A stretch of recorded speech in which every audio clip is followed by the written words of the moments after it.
Kaleshwaram commission విచారణ తుది దశకు చేరుకుంది. రాజకీయ నేతలను బహిరంగ విచారణకు పిలవొద్దని నిర్ణయించారు. డాక్యుమెంట్ ఆధారాలతో కమిషన్ ఫైనల్ రిపోర్ట్ ఇవ్వనుంది. దాదాపు 400 పేజీల రిపోర్ట్ తయారు చేసింది. ఈ నెల 20 తర్వాత ప్రభుత్వానికి నివేదిక ఇవ్వనుంది. ఇదే అంశానికి సంబంధించి మరిన్ని అప్డేట్స్ అందించడానికి మా ప్రతినిధి శేఖర్ లైవ్ లో జాయిన్ అవుతున్నారు. శేఖర్,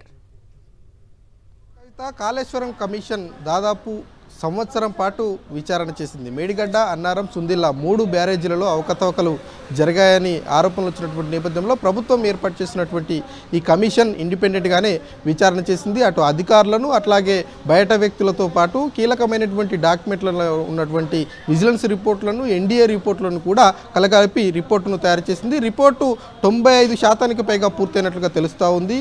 దాదాపు 400 పేజీలకు పైగానే ఈ రిపోర్ట్ ఉన్నట్లుగా తెలుస్తూ ఉంది. ఈ నెల 22 లేదంటే 23వ తేదీన ప్రభుత్వానికి కమిషన్ రిపోర్ట్ ఇచ్చేటువంటి అవకాశాలు అయితే కనిపిస్తూ ఉన్నాయి. అయితే చివరి దశలో భాగంగా పొలిటికల్ లీడర్ల యొక్క విచారణ చేయొద్దు అని కాళేశ్వరం కమిషన్ సూత్రప్రాయకంగా నిర్ణయం తీసుకున్నట్లుగా తెలుస్తూ ఉంది. మొన్నటి వరకు మాజీ ముఖ్యమంత్రి కేసీఆర్, ఇరిగేషన్ శాఖ మంత్రిగా పనిచేసినటువంటి హరీష్ రావు, అట్లాగే ఫైనాన్స్ శాఖ పనిచేసినటువంటి ఈటల రాజేందర్, వీళ్ళ ముగ్గురిని విచారణకు పిలుస్తారు, నోటీసులు ఇస్తారు, బహిరంగ విచారణలో కూర్చొనబెడతారు అన్నటువంటి చర్చ ఏదైతే ఉందో ఆ చర్చకు కొంత పులి స్టాప్ పడినట్టుగానే తెలుస్తూ ఉంది. సూత్రప్రాయకంగా లీగల్ సమస్యలు రాకుండా గతంలో ఏదైతే విద్యుత్కు సంబంధించినటువంటి కమిషన్ రిపోర్టులో ఏదైతే లీగల్ సమస్యలు వచ్చాయో అట్లాంటి సమస్యలు పొలిటికల్ లీడర్లను కనుక విచారణకు పిలిస్తే వచ్చేటువంటి అవకాశాలు ఉంటాయన్నటువంటి నేపథ్యంలో పొలిటికల్ లీడర్ల యొక్క విచారణ చేపట్టేటువంటి అవకాశాలు కనిపిస్తలేవు.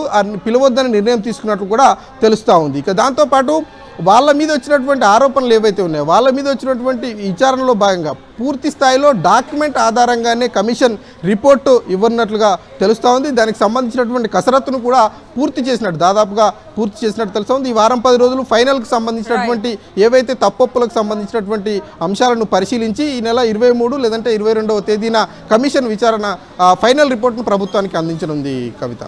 Okay Shekhar, thank you for the update.